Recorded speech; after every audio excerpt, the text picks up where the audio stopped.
Привет, это Вьетнам. И здесь давно уже закончился карантин, но границы с другими странами все еще закрыты. Поэтому мы здесь развлекаемся как можем. И в этом выпуске открытие клуба «Зима» после карантина. Еще в этом выпуске я наконец-то посетил самую популярную достопримечательность в Нячанге. Еще показал, где можно попробовать национальное блюдо Северного Вьетнама. А самое главное, мы попробовали забраться на высокую гору. Вот здесь вот на севере Нячанга, прям в городе она находится. И что из этого вышло, и получилось ли у нас забраться, все в этом выпуске. Гора называется Ангельские горы. В описании оставлю локацию, где место для парковочки. Оставляете вот здесь байки в кафе. И здесь сделано за решеткой вот такой вход. Я думаю, что в дальнейшем, наверное, сделают даже получше здесь вход на эту гору. Но пока оно вот так вот все по-простому. Ну давай, пойдем. Здорово, давай.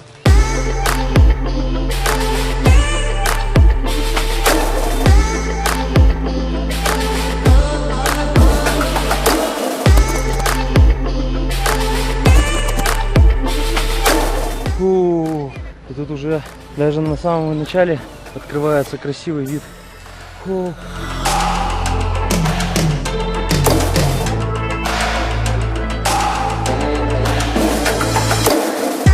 Ты, Слава, вот про тот говорил храм, куда подъезжаешь на байке? Да, помнишь, когда мы были на бассейне, я у тебя спрашивал, вы поднимались там в гору на севере, на смотрел, там храм какой-то обещал. Вот, ты туда говорил. Ну, да. А я вот типа про это имел в виду.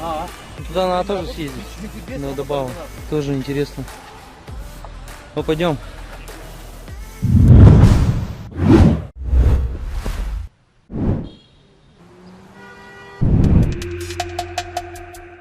А сейчас я хочу показать самую популярную достопримечательность в Нячанге.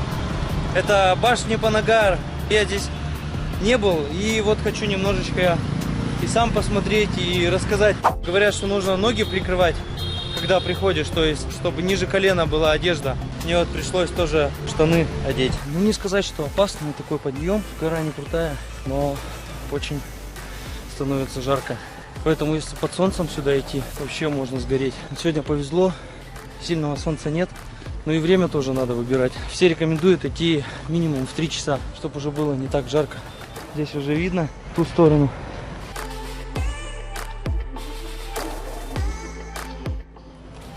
Ну что, силы есть еще подниматься? Ладно, пойдем потихоньку.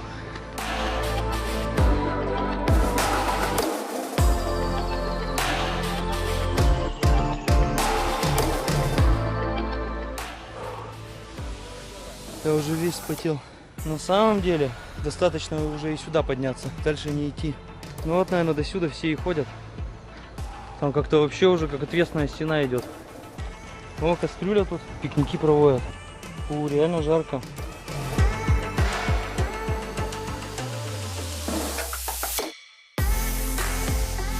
Юра, с Борей не пошли дальше?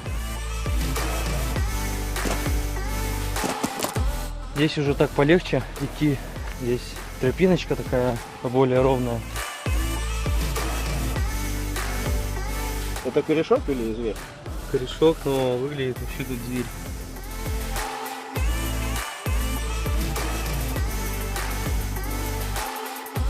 По сторонам особо не озираемся, не разглядываем. Тут, конечно, везде красиво, но надо добраться до самого верха, посмотреть, что там.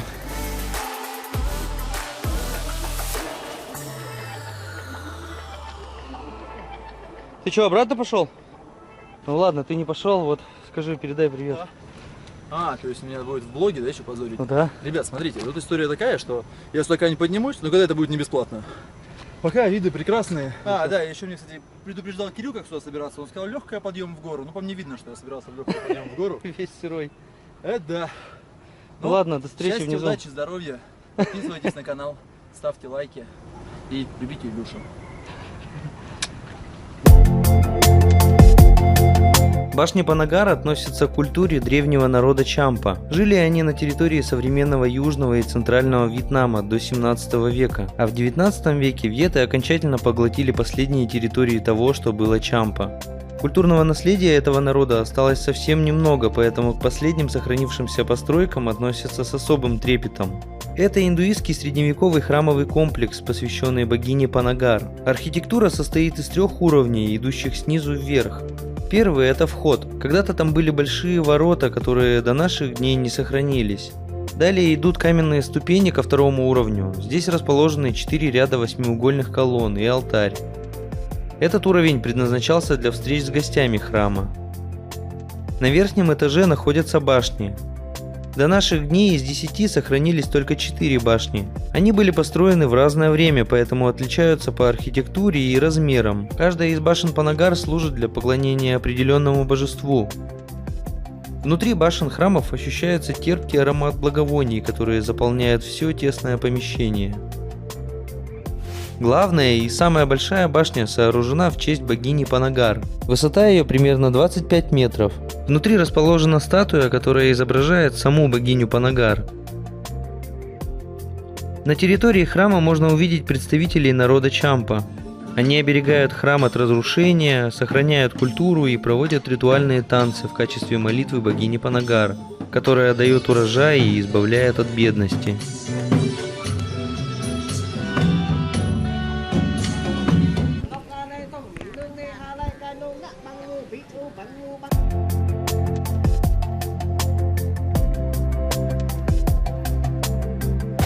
Еще здесь есть небольшое строение музей.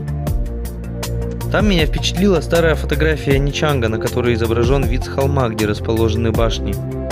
Можно сравнить с нашими днями и увидеть, как отстраивается Ничанг в последние годы.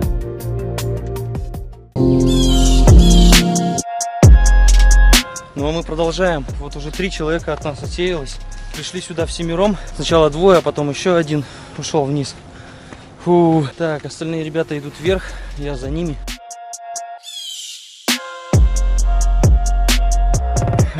Как вот это? Ну это последнее, а там вон и все, да? Да, вон и все, да, думаю туда прям. Да, ну вот пацаны и не выдержали, видишь? Не так-то все и просто. Все, ты тоже отказываешься? Ну пока отдыхать.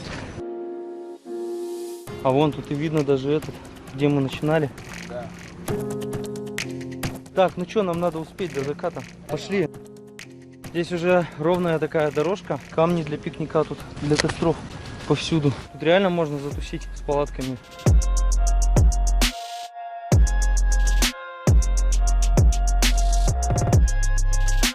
А зря все отказываются, здесь уже легко идти-то.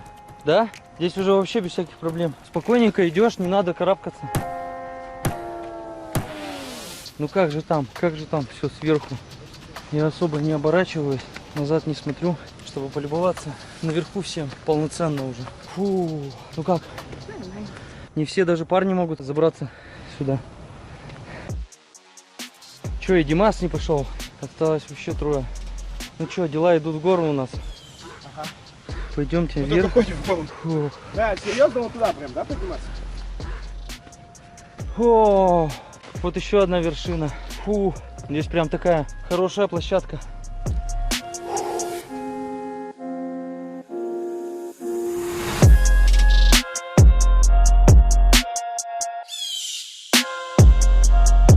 Мы уже почти дошли. Илья, не говори гоп, пока не перепрыгнешь. Сейчас немножко хочу познакомить с вьетнамской кухней. Традиционное такое блюдо называется бунча. Самый лучший бунча готовят в Ханое. И вот тут вот как раз владелец с севера Вьетнама. Сейчас я и покажу как раз. Xin chào. Đây là bún chả, đây là bún nem. Блюдо бунча представляет из себя свинину, жареную на гриле. Это либо котлетки могут быть, либо кусочки свинины с рисовой лапшой, с овощами. И они как бы в виде такого вот супа сделаны. Это можно есть отдельно, соус и лапшу. А можно все вместе в миску накладывать. А здесь еще овощи, морковка и кальраби. В кальраби добавляются овощи. Если эти штуки уже, это как спринг-роллы. Это уже будет блюдо называться боне. Ну и овощи, всегда лист салата у них к супам подается. Сам вот этот бульончик, такой сладковато-кисловатый, готовится с добавлением рыбного соуса. Рыбный соус имеет очень специфический запах именно, когда готовишь, но придает интересный вкус блюдам. Поэтому вьетнамцы вообще везде добавляют рыбный соус.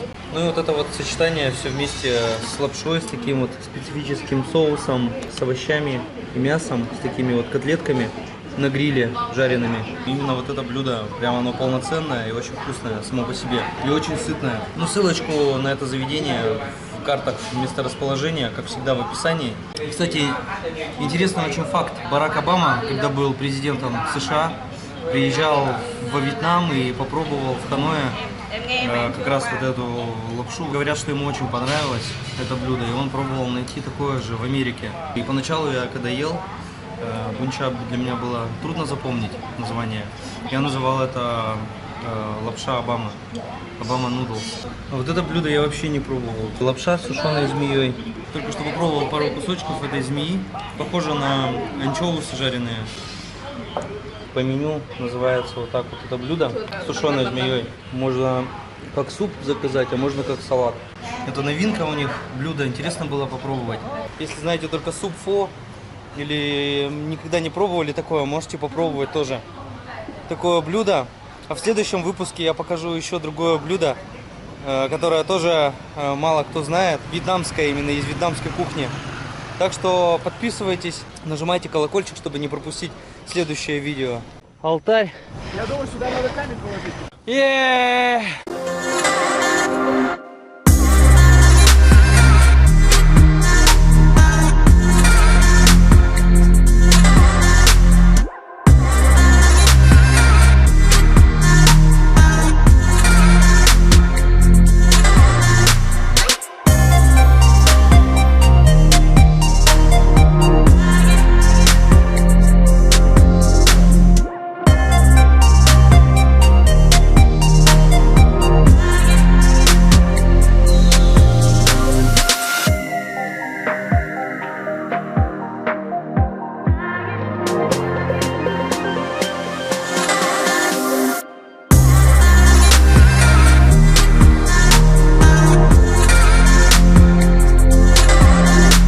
Ну чё, какие эмоции? О, а там еще идти. Да, короче, такая тропинка еще вверх, да? Все правильно. Я говорил, что там еще тропа.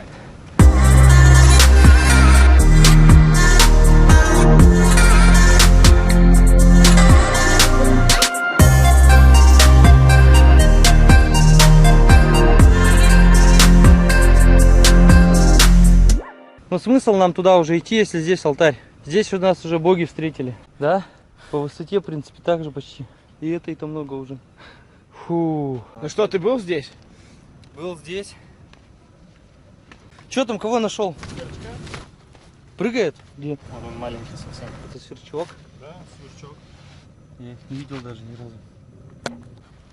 Пользуясь случаем, хочу передать привет своей маме. Оксана, мамочка, я тебя очень просто люблю, пожалуйста. Все хорошо, мы вот в горах сейчас скрываемся от короны, все хорошо, никого здесь нету, мы живы, все будет у нас отлично. Так что, мамуля, привет.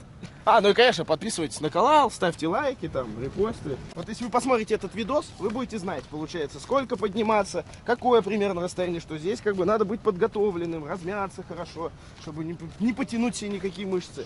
Не все дошли. Поэтому некоторые упали, скатились вниз. Да. В смысле, половина у нас сразу отсеялась. Я думаю, подняться можно за минут 30. Ну, час с запасом берешь так. Главное вот в это время прийти, и солнце, чтобы не было, да, выбрать. Да. Но я-то хотя бы карабкался по таким уже темам. С Нусапениды видос. Там вообще местами по ответственной стене спускаешься, просто вот как скалолаз. Но там на пляж спускаешься наоборот. Я там смотрел какой-то видос. Ну что, мы почти у подножия. Какие Да. впечатления? Впечатление, что я устал. Хочу спать. Стали очень тяжело подниматься, спускаться тоже. Но с другой стороны, хочется пивасиком сейчас все это шлифануть. Вьетнаме вообще просто в сланцах ходят. Ему Они вообще не Им вообще ни себя, пофигу. ни камни. Он просто в сланчиках тут и ходит. Типа, нормально. Как этот. Да. Как сайгак, смотри. Как Прыг-прыг, подачиваемся. прыг-прыг. Хоп. Ну и что я упаду. Мама меня и такого Внизу любит. нет. Да, тут, кстати, вот реально опасно. Да, тут еще немножко скользко. Ну да, тут были. Сколько по времени? Все отлично, мы справились. Время 17:36. Сколько весь путь занял туда-обратно? Обратно полчаса мы шли. Ну, 2,5 часа в целом. Час-полтора туда и обратно. Обратно быстрее в 2 раза. Ну ладно, ты был здесь и другим советуешь. Да, но не очень советую. Это очень тяжело. Просто все сырые полностью. Сегодня открывается зима, и мы решили немножечко тут собраться, провести время на грибке. Это называется местечко Грибок, потому что здесь под крышей все это дело. Сегодня будет репортаж от Кирилла. Это маленькие вьетнамские воробьишки. Они слетелись на открытие зимы. Давайте за это. За что там? За открытие зимы? Все слетелись на открытие зимы. Все хотят выпить. Все, давай. О, Илюха! На, Давай. расскажи. Да, расскажи. А что рассказать? Что именно рассказать? Вот мне всегда говорят, расскажи. А что рассказать? Я даже не знаю, что рассказывать. Он же не просто так подошел. Нет, ладно бы, если бы он просто так бы подошел. Был бы незнакомый мне абсолютно. Человек сказал бы, друг, расскажи, пожалуйста. А то у меня, знаешь, что я могу еще ему рассказать. Тем более рассказать-то в принципе нечего. Как ты относишься к тому, что Вингрупп выкупил новую себе подлодку как аттракцион? Это же прекрасно. Это же подлодка. Это же не лодка, не надлодка. Это подлодка. Видел хоть раз лодку? Лодку видел. Надлодку. Надлодку не видел. А подлодку? Под лодкой, сука, я был, прикинь, раз, нечаянно, да. Но она резиновая была, я под ней там что-то за... Не, что лодку купил? Да не, на самом деле идея интересная. Когда есть бабки, можно купить под лодку. Можно ром купить, можно под лодку. У кого на сколько денег есть? Можно в зиму сходить. Можно в зиму сходить. А когда бабок нет, что делаем? Ищем бабки.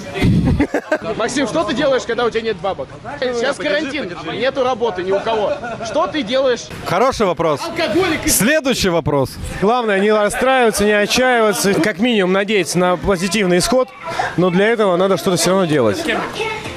Так что, ребят, не сидите на месте, хоть и коронавирус. Занимайтесь спортом, занимайтесь самопознанием, изучайте литературу, учите стихи, работайте с памятью, пейте меньше, и вот с такими глазами не ходите никогда. Температуру меряют? Сколько у меня? Минус 40. Нету коронавируса. Все в порядке? Проходи, да. Спасибо большое. Маску. Че без маски? Эй, ты! Да, именно ты! Мы знаем, где самое безопасное место в Ничанге. В лучшем русском клубе города. Z-Club. Ведь только наши бармены знают рецепт 100% дезинфицирующих коктейлей. И специально для тебя.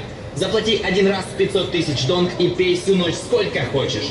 Ждем тебя каждый день с 20:00. Z-Club.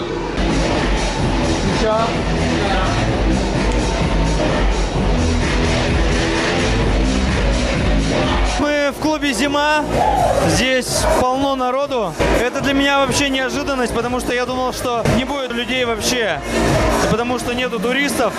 Но, тем не менее, вьетнамцы и местные русские любители зимы здесь есть. Так что смотрим, что здесь происходит. Димка, ты здесь был или тебе позвонили? Не, я был здесь, я первый здесь был. Это на YouTube сейчас пишется. Я понял, я сейчас не записываю. Включи. Но я просто не знал, что горит.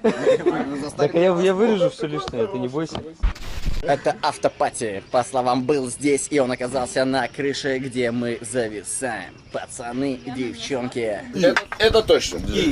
Я уже час пытаюсь покупаться. Это провод, никто не хочет купаться. Это наша компания, мы готовы к работе, мы готовы встречать туристов, но они опять не приедут. Но мы готовы, мы каждый день здесь ждем туристов. Не важно, что самолеты не летят, мы все равно ждем. Так и живем. Все, я обиделся. Это лучше для этого. Пацаны, среди ночи завалили сюда, температура подскочит. Сегодня будет жара, и нам куда-то пора. Мы кричим ура, будто это парад. А я люблю быть уличным поэтом этим летом.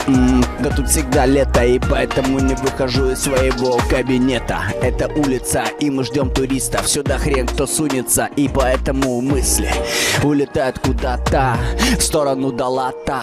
Было бы круто, тра-та-та, как из автомата, как из АК на картах накатал. Но никак тебе это не исполнить. Это финал.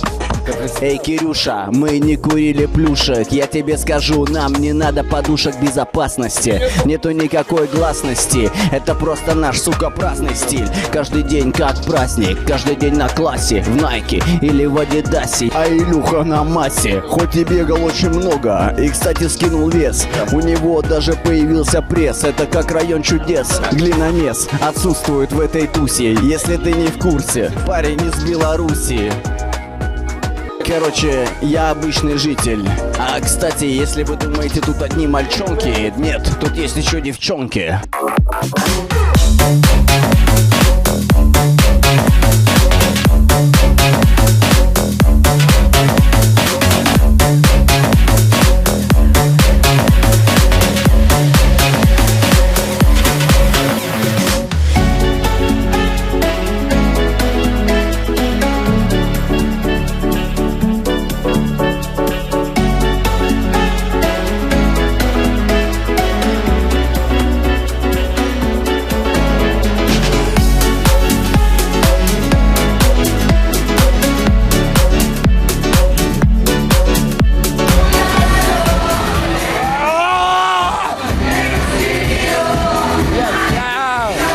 Здравствуйте! Подписывайтесь на его канал, ставьте лайки, ставьте колокольца, потому что без этого у нас не будет влога и все. Подписывайтесь лучше на мой канал, ребят. Вот тот парень, который вас снимает, он вообще не соображает. Вот давайте устроим здесь просто трэш, потому что мы разрываем коронавирус. Hey, we are now in the second.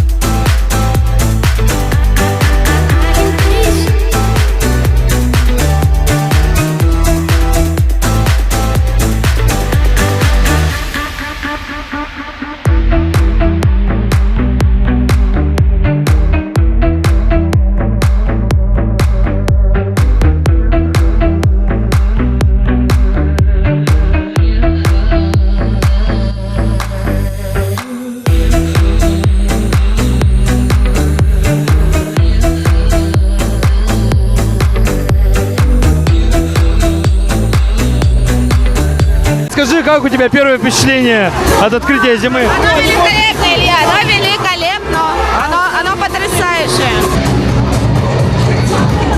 Ну, у тебя хорошее настроение, все нормально. Настроение прекрасно. А ты же здесь работала, и что, ты будешь работать дальше?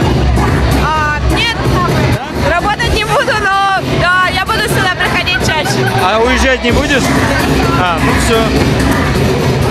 Илья, не быть тебе репортером, не быть. Как первый день в зиме? Ребят, всем позитива, море солнца, море и море вообще, дэнса. Всем привет, сейчас мы после зимы, сегодня было открытие клуба «Зима», с нами легендарный видеоблогер Илюха был здесь. И сегодня он побывал именно здесь, на крыше нашего дома. На крыше нашего дома находится скромный бассейн, в котором сегодня плескается... Кирюха, как дела? Сказка! 5 утра! Сказка! Кирилл сейчас находится в бассейне, он отрывается по полной, потому что после него сюда придет 3-летний малыш, он обычно писает в этот бассейн, но мы не расскажем об этом Кирюхе. Максим, это душа компании и самый веселый человек, сегодня его прет по-особенному. Макс, как дела, как настроение, как драйв твой сегодня? Я вижу, ты сегодня в ударе, Макс. Ну чё, как сегодня барабанная дробь, так сказать, прозвучит? Видели? Видели? Вот так надо отрываться. Это Макс. Это был Макс и его отжиг. А это Илюха был здесь. Илюха был здесь, Илюха был там. Илюха с вами весь. И сегодня я сам присоединился к нашему видеоблогу. Мы встречаем рассвет после того, как прослушали буддийские песнопения. Ведь именно они, собственно, встречают и провожают Каждый день. Каждый человек в этом клубе – это гребаная машина просто танцев и конкретного разрыва. Вы понимаете? Сегодня здесь происходит исторический момент. Сегодня мы здесь закладываем основу нового Ничанга, который будет двигаться тысячелетия. Мы сейчас находимся в начале золотого пути Ничанга. Мы сегодня с вами отцы-основатели всей этой неадекватной движухи. Дай бог каждому.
Здравствуйте, Илья, вы сейчас находитесь здесь в апартаментах на Чанг Блу Си. Вы видите вот это вот Блу Си перед вашими глазами? Весеннее небо, ветерочек, и мы отдыхаем. Света гонит на тебя, я хуй тебя гружусь. Все, ты нахуй селяешься. Сам, подожди. Побегать за тобой не буду. В смысле, бегать? Ты меня сюда привез и сам уехал. Кого я разнес? Все, мне ты мужик, перевали. Ты что, тебя перекрыло или что? Перевалил ответственность. Все, окей, хорошо. Иди сюда. Ты что, дурак, что ли? Тут, иди сюда. Я, сука, гружусь за тебя. Я тебе говорю, поехали. Да куда ты сейчас собрался? Я поеду за тобой. Куда ты сейчас собрался? Скажи мне, сколько время. Скажи мне, сколько времени. Сколько времени? Я думаю, у меня словарный запас. Да мы сейчас его перейдем. Ты все понял? И не только словарный запас, да? Но, ребят. Что за произошло? Саня натворил какой-то хуй, то есть спровоцировал. Но Какой-то там провоцировать не надо, я там Саша слышал был по телефону, что там девчонки у них горячие, заводятся с полоборота. Там особо заводить не надо. Просто они говорят, что они повздорили, а на самом деле они вместе, они почти муж и жена. Это канал был здесь. Подписывайтесь. Ребята, давайте будем честными. Если у вас есть голова на плечах, если там есть мозг, то вы никогда не подпишетесь на этот канал. Сейчас все границы закрыты. Он был здесь, он типа снимает про то, что, ну, типа, где бы вы могли бы побывать. Но вы сидите дома, вы и будете сидеть дома. Правильно ведь? Вы будете смотреть вот через экранчик, через вот этот. Если вы хотите путешествовать, вам надо собирать свои манатки, собирать свою мамку, папку и ехать отдыхать. Все. Не надо подписываться, надо ехать отдыхать. Ты же видишь, я вообще не ору, я даже не плескаюсь. Смотри. Смотри, я даже замру, типа, в воде даже гладь будет. Посмотри. Даже всплесков особых нет. Потому что идеальное тело входит в идеальную воду. И все.